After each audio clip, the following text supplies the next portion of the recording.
সেখানে ক্রিস্টিনের বস আসে। ক্রিস্টিনকে বলতে থাকে, ক্রিস্টিন, তোমার নাক দিয়ে রক্ত পড়ছে।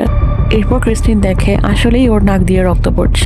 ক্রিস্টিনের বস ক্রিস্টিনকে সাহায্য করতে চায়, কিন্তু ঠিক সেই মুহূর্তেই ক্রিস্টিনের নাক দিয়ে ঝর্ণার মতো গলগল করে রক্ত পড়তে থাকে। এই ভয়ঙ্কর দৃশ্য দেখে অফিসের সবাই অবাক হয়ে যায়। এরপর ক্রিস্টিন নাকে হাত দিয়ে রক্ত বন্ধ করতে চায়, কিন্তু এতে রক্ত তো বন্ধ হয়ই না, বরং ক্রিস্টিনের বসের সারা শরীর রক্তে মাখামাখি হয়ে যায়। এরপর ক্রিস্টিন লজ্জা পেয়ে সেখান থেকে বের হয়ে যায়। এতদিনে ক্রিস্টিন এটা তো বুঝে গেছে যে সেই বয়স্ক মহিলা মিসেস গ্যানেশ ওর উপর ব্ল্যাক ম্যাজিক করেছে, যার ফলে ওর সাথে এসব ঘটনা ঘটছে। এরপর ক্রিস্টিন ব্যাংক থেকে মিসেস গ্যানেশের ঠিকানা বের করে সোজা যায় মিসেস গ্যানেশের বাসায়।